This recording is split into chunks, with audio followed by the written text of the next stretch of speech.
everybody. Welcome in for another episode of Walkup Confidential, brought to you by Knoxville Smiles. I'm your host, Austin Price of WalkWest.com. Coming up tonight on the show, Tennessee infielder Christian Moore. But before that, we get to the Volunteer Club's James Clausen. James, nice jacket.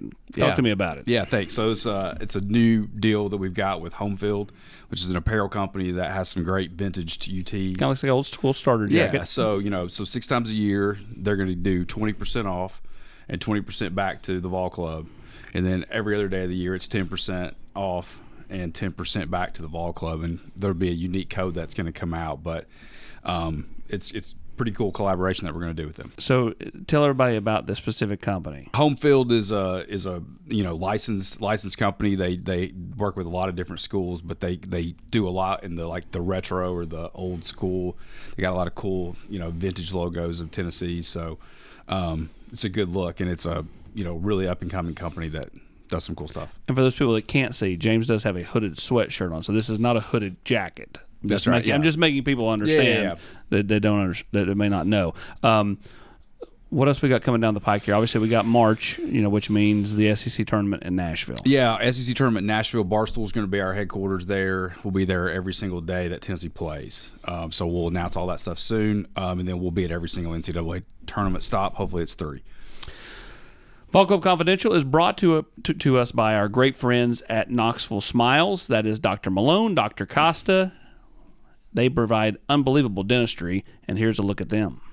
Knoxville Smiles, whose mission is providing concierge-style service, top-notch technology, and relationship-based care. If you're scared of going to the dentist, the folks at Knoxville Smiles will make you feel at ease. They provide pain-free cleanings and even sedation dentistry. What's up, C-Mo? How you doing? Good, man. You? Good to see you again. You too.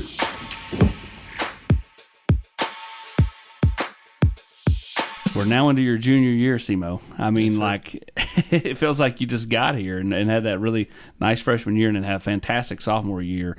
What's this ride been like for you? Man, it's been fun. Being here in Knoxville, playing in front of these fans each and every day, definitely been a dream come true for me. And even when I started college, my freshman year, I didn't really understand, a lot about the game, and a lot of the things that I've learned over the last couple of years have definitely helped me and put me in a good situation. And, definitely, I love winning, and I think coming to Tennessee was the right place because we love to win, and one goal is to win. So you carry yourself with a kind of a, I won't say cockiness, I don't think that's the right word, but you have a confidence. Like, whenever you're out there, ball comes at your way, you're going to field it and get the guy out. Mm-hmm. You're at the plate, you're going to do something, whether it's hit a home run, double, whatever. Right.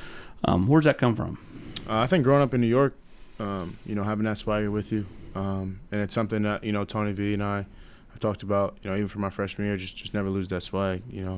Do what you did that got you here, and carry it on and become your own person on and off the field. So I think that's something that I take pride in is walking up there with a lot of confidence and playing the game I do, the way I do. We talk about you being from New York. We had Zakai Ziegler out here. You and he do not sound anything alike, even though you're from similar parts of the world. No, I mean, for sure. I said that to you in the complex one day, and you said, I spent a lot of time in the South playing a lot of travel ball, so I was around a lot of Southern people. Did we rub off on you that much? Yeah, no, definitely. I was fortunate enough to play with the East Cobb Astros in Georgia for a couple summers. I went to boarding school my whole life in Connecticut, and so I think growing up there a little bit definitely has shaped, the way I talk. But I would say if you knew me about 4 or 5 years ago, I probably sound just like Zakai, for sure. So. But I guess it just, like I said, being in the South and being in different environments definitely helped me, change the voice and the slang a little bit. You go back to your freshman year, you did a lot of DHing that year. You don't play a lot in the field. How hard was that? And then, too, since then you played second, and then this year a little bit of short. Talk about that transition. But, to talk about freshman year, it was definitely tough, because growing up I always played shortstop. I was always, on defense and hitting. So DHing, something you have to learn. It's you hit, you sit back on the bench, and you learn how to cheer on your defense. And then, you might not hit again for 3-4 innings. Staying loose, just being part of the game as best as you can. And then going back to last year, playing second, a little bit of short this year, like I said, I mean, I grew up playing shortstop, so for me, going back over there was just like second nature. Just kind of getting the rust off from playing a lot of second base. But for me, to me, it doesn't really matter where I'm playing, second or short. The player I am and how vocal I am, I don't think it really matters because at least, a lot this year and a lot last year, I kind of control a lot of things that go on in the infield. I'm usually the loudest one out there. So for me, the position doesn't really matter too much, but I do miss shortstop a little bit. Do you think you're the leader of the team? I wouldn't say I'm the leader. There's multiple leaders on our team, and a lot of guys lead in different ways. Are you the leader of the infield? I would say me and Burke are definitely leaders of the infield. We're definitely the most vocal ones, always talking and communicating. So I think we are. Yes, sir. Baseball, it seems like, you see kids transfer portaling everywhere, right? No matter what sport. But it feels like baseball, it's more selective and kind of you need a third baseman, let's go get this guy. Right. You need a left fielder, let's go get this guy. Right. What's that been like, as a guy who signed here, has played here all 3 years, to watch some guys come in here and have success, whether it be last year, with Griffin Merritt, or even this year with a Billy Amick? Right. I think it's huge for our program to be able to, have that that popularity that people want to come and help us win here. Definitely picking up Griffin and even Zane last year, Maui, guys who were at other programs the year before. It definitely helped us, and, they were a big part of the reason why we went to Omaha. And, picking up Billy, Cannon Peebles this year, they work hard, man, and as you can see, Billy's off to a hot start. Cannon is off to a hot start, behind the plate and stuff. So, it definitely helps us, and, like I said, it's cool to see now that we can go out and get guys because, my first year when I was here, the program was, just the people that Tony V and Coach A recruited. Those are guys that were on the field. No one really came from the portal besides, I think, one. It was Seth Stevenson. He came from JUCO, but yeah, I think it's pretty cool now. And like I said, we're getting really good talent and guys who want to win and guys who want to be in better situations. And I think, man, this year can be very, very scary for other opponents. So Todd Helton recently got voted into the Hall of Fame as a Vol baseball player, seeing only the second player in SEC history. SEC. Yeah. I mean, think about it. If you talk baseball conferences, the SEC is the premier baseball conference. Right. But because people either went pro, and didn't get to college, or their kind of careers haven't lapsed yet. Like you've only had two, Frank Thomas and now Todd Helton. Right. To see him get that kind of reward and have him be around the program some, living here in town, what's that mean to the guys on the current team? It definitely helps us, knowing that we have a Hall of Famer just walking around sometimes. He's a really cool guy, and he definitely has his input on, certain things. I remember we were hitting the other day when he was here, when I think we had a little ceremony for him or whatever, and we were hitting on the field, and he grabbed a few guys aside and talked to them about their approach and kind of what he would feel during BP and kind of compare and contrast. So I think it definitely helps, having that other voice around sometimes. And like I said, man, he's a great guy, and for someone to be that high, caliber of a person on and off the field, it definitely, it speaks a lot of value to Tennessee and the guys that we get and the people that come through here. We're one big family, especially Tennessee baseball. We're one big family. We all grind together, and we love seeing the new generation win and succeed. So he had the home run record. Now you've had a couple of guys get past it who are had those COVID years, had a little extra time. Right. You have a chance to potentially get past them this year.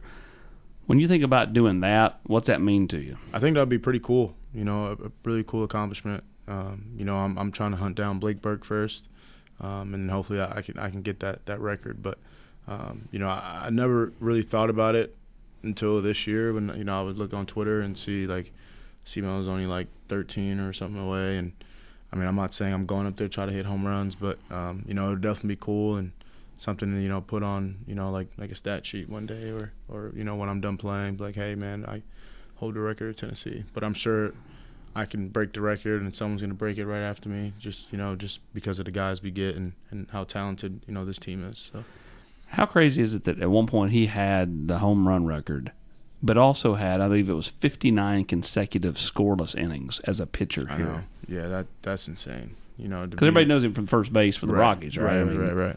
No, I think people really don't understand how hard two-waying is. Two-way, you know, for people that don't understand, is a pitcher and a hitter. So, you know, I was one in high school, you know, but that's high school. Doing it at the SEC level and college level, playing against, you know, really good talent. I mean, that's insane, you know. And obviously he was a really good player, you know, Hall of Fame. But, I mean, that's something that I think every kid dreams of, you know, go up there, hit home runs, and strike everybody out. Kind of like a Shohei Ohtani type, you know. Yeah, I mean, which makes his even more impressive because he's doing it at the MLB level. Right. What do you like most about this year's team? I say the camaraderie this year has definitely been good for us. You know, we really do bond a lot on and off the field, and you know, just the willingness to work and compete, you know, each day. You know, I think we have a short sample size of 5 games, but you know, we opened up in Texas against really good, you know, Power 5 schools, and you know, they weren't light opponents to any means. You know, so I think the fact that we went in there on the road in Texas, you know, there's so much build up to each game. You know, you guys playing Texas Tech on Friday, like, you know, they're, you know, playing pretty much on their home turf because they play at Global Life a lot throughout the season. So I think it was good to definitely get a Friday night win. You know, Oklahoma was a really good game. You know, came down to the wire, and then Sunday, you know, we just do what we do best and hit on Sunday, you know. So, and then even coming back home against the home opener against UNC Asheville, you know, it was a close game. We only won by 1 run. So, I like the fact that, you know, we never give up in close games, and that's something, you know, you love to see early on because, you know, later down the road it's going to be the same thing. How much do you take from that Clemson game last year in these instances early in the year, you know, kind of hanging in there when maybe you don't have your best stuff, you know, because you guys were able to overcome that and get the win on the road last year to then make it to Supers and eventually Omaha. But, I mean, how much do you take as one of those guys that played in that game, you know, to kind of draw on that, so to speak? Definitely, you know, you get the experience of, one, being on the road in a regional, 2, you know, coming back, you know, we were down 2 in the 9th, you know, fighting and scratching, you know, to get some more runs. And, you know, we had the lead in the 9th. We were down, got, you know, Zane hit that 3-run home run that everyone probably knows about now. Yeah. And then we lost it. They tied it again. So I think, you know, you think about, you know, what type of games you want to be in, you know, as an athlete, and those are the games you want to be in.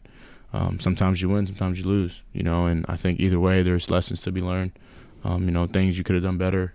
Maybe there was a chance you could have capitalized a little more with bases loaded or something. So I think for sure, man, you think about it all the time. Like, okay, if I could replay that game again, you know, is there one thing, you know, I would change or would I keep it the same? But I think that Clemson game was, I would keep it the same. I think it was pretty cool, you know, playing 14 innings on the road, you know, on their home turf, and be able to scratch and claw, like I said earlier, just to get another run, just to win the game. I think it was unbelievable. And that's something that, you know, I think this team can do for sure, day in, day out.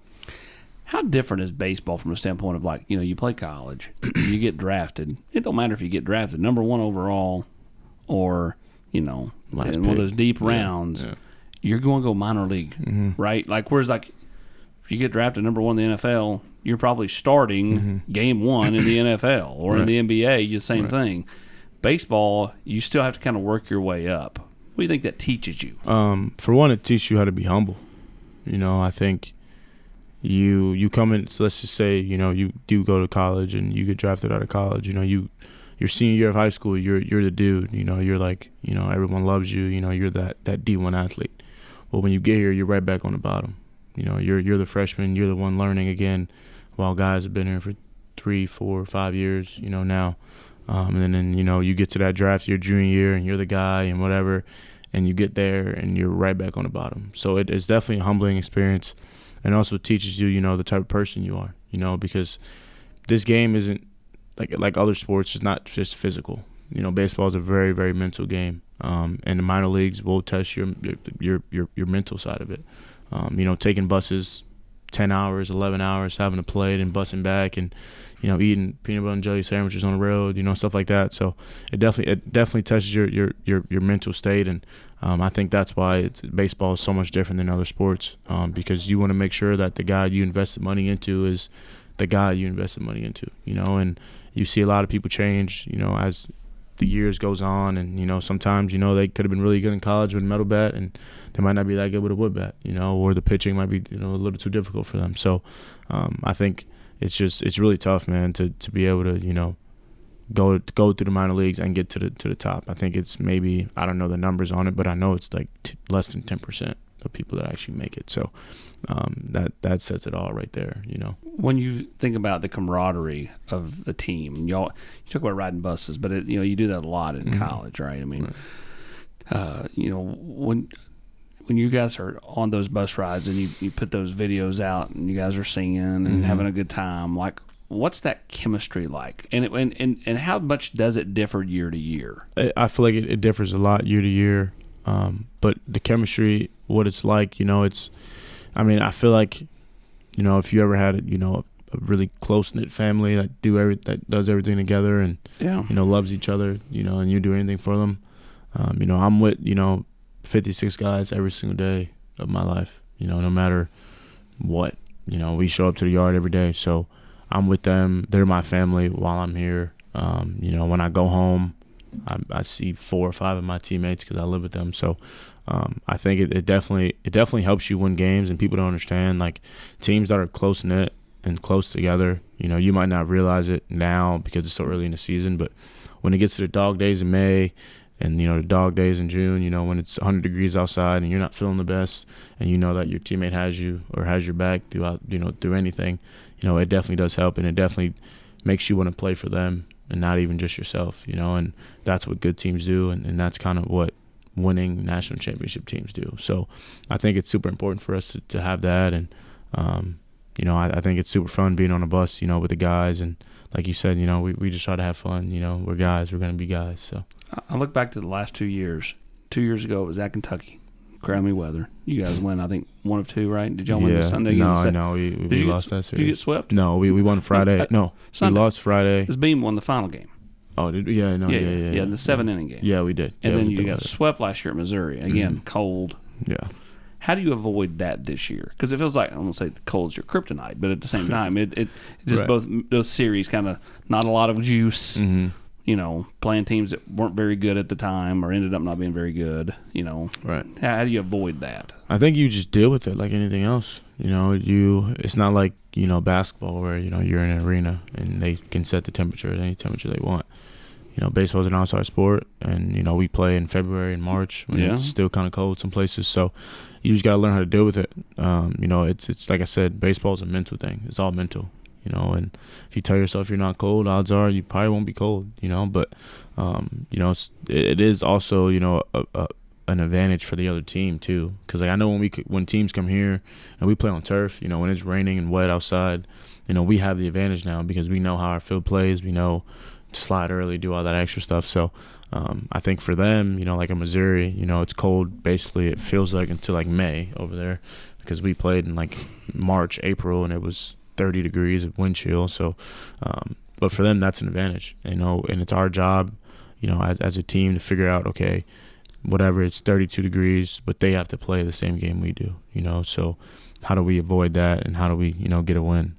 So I guess something I'm still trying to figure out too, because, technically I'm 0-2 in that cold department category, but I don't know. It shouldn't be that way. You're from the north. You're used to this stuff. I mean, to me, it isn't too bad, unless it's Missouri 32 wind chill. The wind, felt like 15 out there, and you can't feel your face, and you can't throw the ball. It was bad. It was really bad. I don't know why we played, but that's none of my business. Our title sponsor here on Walkup Confidential, the great people at Knoxville Smiles, Dr. Malone, Dr. Costa. New question. You hear it every week. What makes you smile? A lot of things make me smile, actually. My family, baseball, my friends. I think I'm a pretty happy, outgoing type of kid, so I think a lot of things make me smile. Being able to wake up every morning definitely makes me smile. Getting a chance to play the game I love every day makes me want to smile, so definitely. Speaking of them, let's hear it from KnoxvilleSmiles.com. I'm Dr. Mike Costa, Malone & Costa Dentistry. You can find us at KnoxvilleSmiles.com. I'm standing here in front of a dental robot. We're one of 2 dentists in the state of Tennessee that utilize this cutting-edge technology. Do you have a broken tooth, a tooth that's in pain, or a denture that doesn't fit well? Maybe you're a little anxious? You can come in and we offer comprehensive sedation services and utilize this awesome technology to give you precise, accurate care. If you think this technology can help you, visit our website at knoxvillesmiles.com. I look forward to helping you. All right, let's talk about Walkup Song. If you had to pick your Walkup Song, you know, when you get to professional baseball, what are you rolling to? Because I know you like country music. I do like country music. But is that a baseball thing? You want that, or you want a different kind of genre for the Walkup Song? I would say my genre would probably be rap if I had to pick a Walkup Song. Okay. But I do like country before the game because for me, like, rap gets you, like, going, you know, like, gets you, like, hyped up. And I don't want to be too hyped up before a game. You know, I want to be kind of chill, mellow, relaxed. But then once, you know, I'm walking up to the plate, when I hear that song, you know, I want to feel like I'm confident. So right now, my walk-up song is South to West by Gunna. So I would have to say that would probably be my walk-up song for a while. One, because I like Gunna, and two, the lyrics in the song, there's words in there that I'm like, okay, like, yeah, like, I'm that dude, you know, like, and that's where the confidence comes in. So, yeah, if I had to pick one, it'd be that song. I like it. Now, take us back to the country music love. Where's that come from? I think, like I said, just being in different places, being in the South, you know, because when I first came down to the South, I didn't really like country music. I thought it was kind of weird, not gonna lie. Sorry to anybody that's, you know, loves country, but I thought it was a little weird at first. But then, just like any genre of music, it's kind of the words that they're saying and how they're saying it. Is it you like new school country or old school country? I'll say a little bit of both. I don't know that many old school country, and probably my old school is probably different than other people's old school. Your old school is like 5 years ago. Yeah, exactly. Yeah. But new school, definitely, you know, obviously Morgan Wallen, he's probably my favorite country singer. I pretty much listen to every song he has right now. So I think country is definitely grown on me in the last couple of years, especially now that I'm in Tennessee. So is that grown on your family? Oh, no. When I go home and I play country, they tell me to turn it off. Yeah, no. That's no. Not yet. Hopefully, maybe one day. Have you got any friends want to take you to CMA Fest? Of course, you're always still playing at that point in early June. CMA Fest is in Nashville. I've heard it's really fun. But no, I've never been. Maybe someday. I don't know, because baseball's usually be playing in June. So, what baseball player do you look up to? I would say Derek Jeter. Obviously, he's retired, but he's someone that I definitely try to model my game after growing up. But right now, currently, I'll probably say Acuna. You know, he's a very exciting player, and I feel like we kind of have the similar swag thing going on. You know, a whole lot of confidence going on, and you know, he's, like I said, he plays right field, but you know, I look more on the offensive side, and I think we're very similar in ways. Ronald Acuna.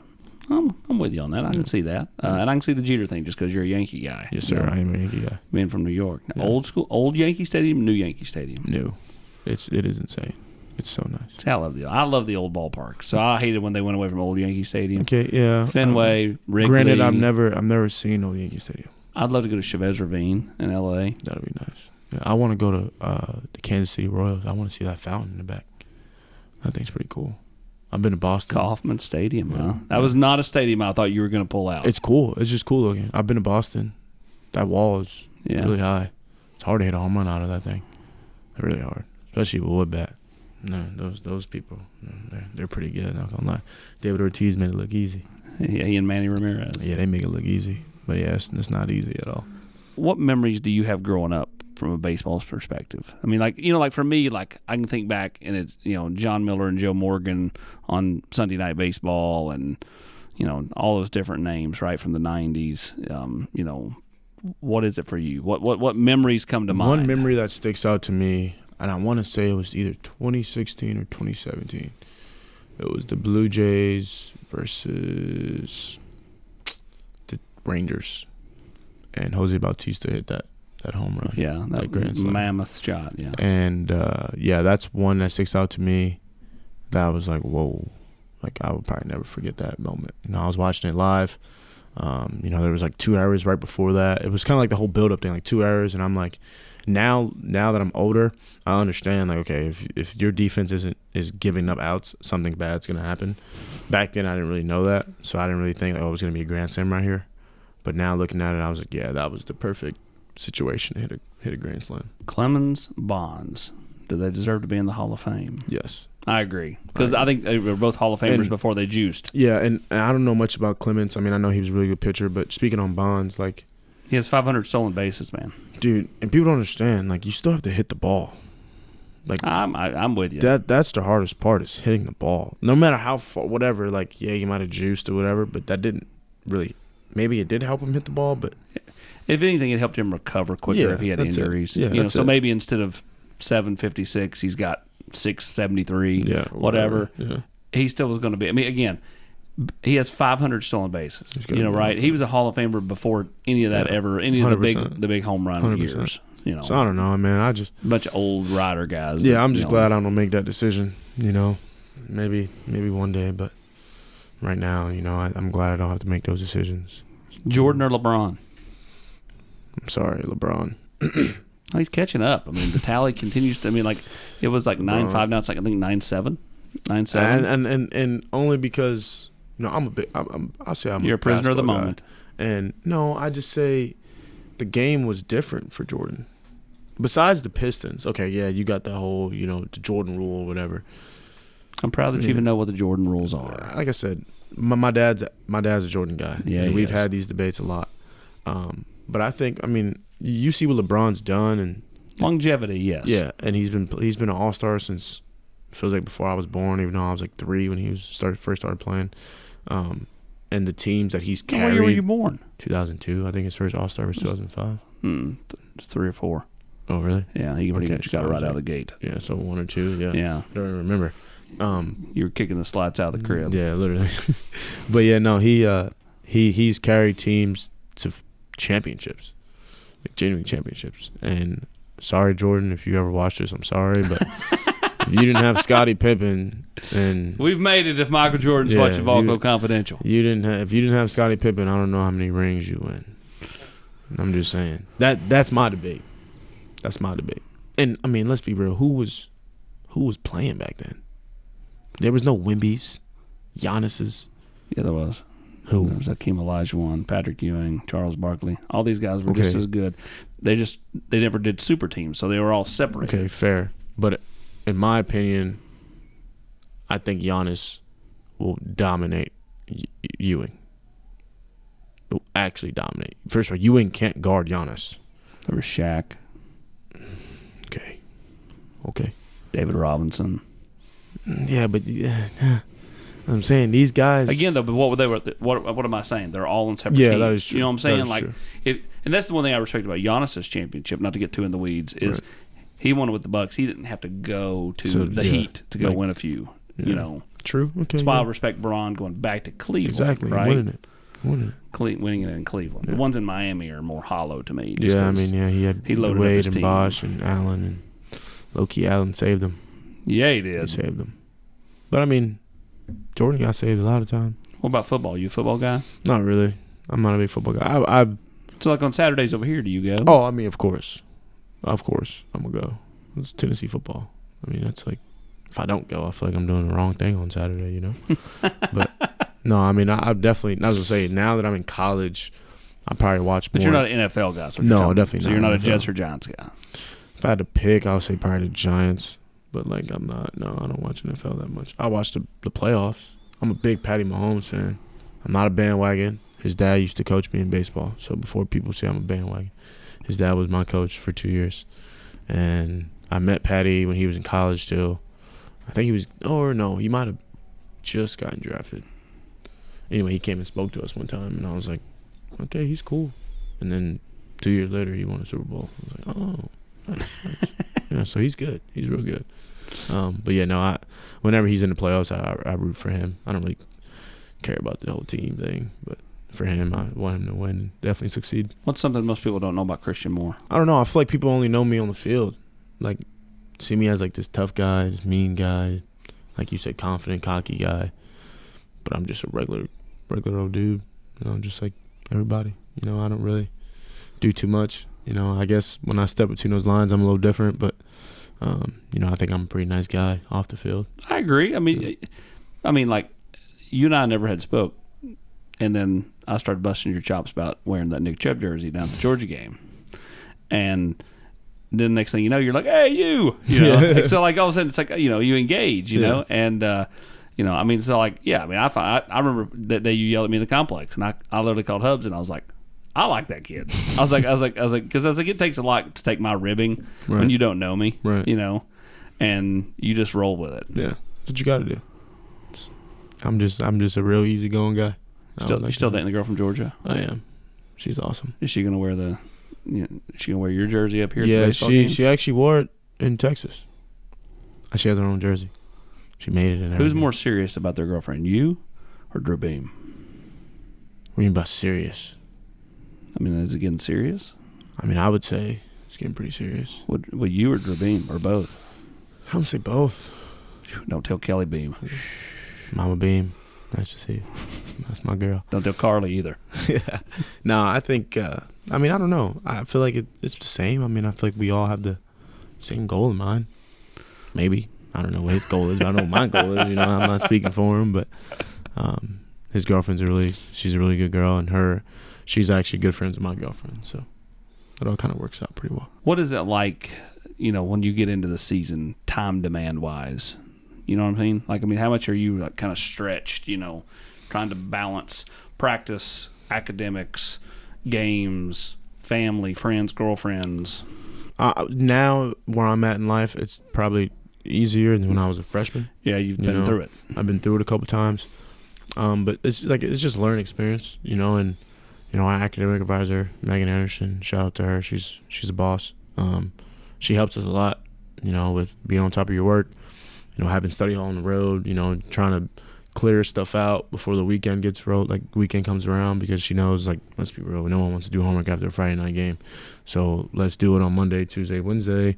So when Thursday and Friday comes around, you can lock in and prepare for your game. So school is usually always taken care of earlier in the week, which is good. And unfortunately, my family doesn't come down that much. But when they do, you know, they understand, like, hey, he probably wants to go to bed, because like I said, I had an older brother who got drafted and played. Yeah, CJ. CJ. So he kind of paved the way. So they, like I said, they kind of understand. But the girlfriend, you know, she always wants to do something. So, but I really can't say no to that. We'll get you out here on this. Tell everybody what your major is. Retail with a minor in business. I like clothes. Tell me that. You want to design? So I really want to, like, start my own, like, baseball brand. Okay.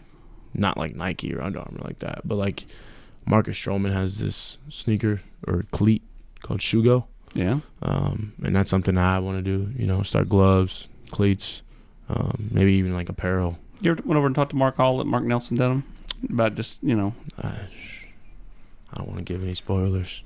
No, I was gonna say maybe, but he's That's a great my boy. resource. Yeah, no, we know each other really well, and we're cooking something up. So all right.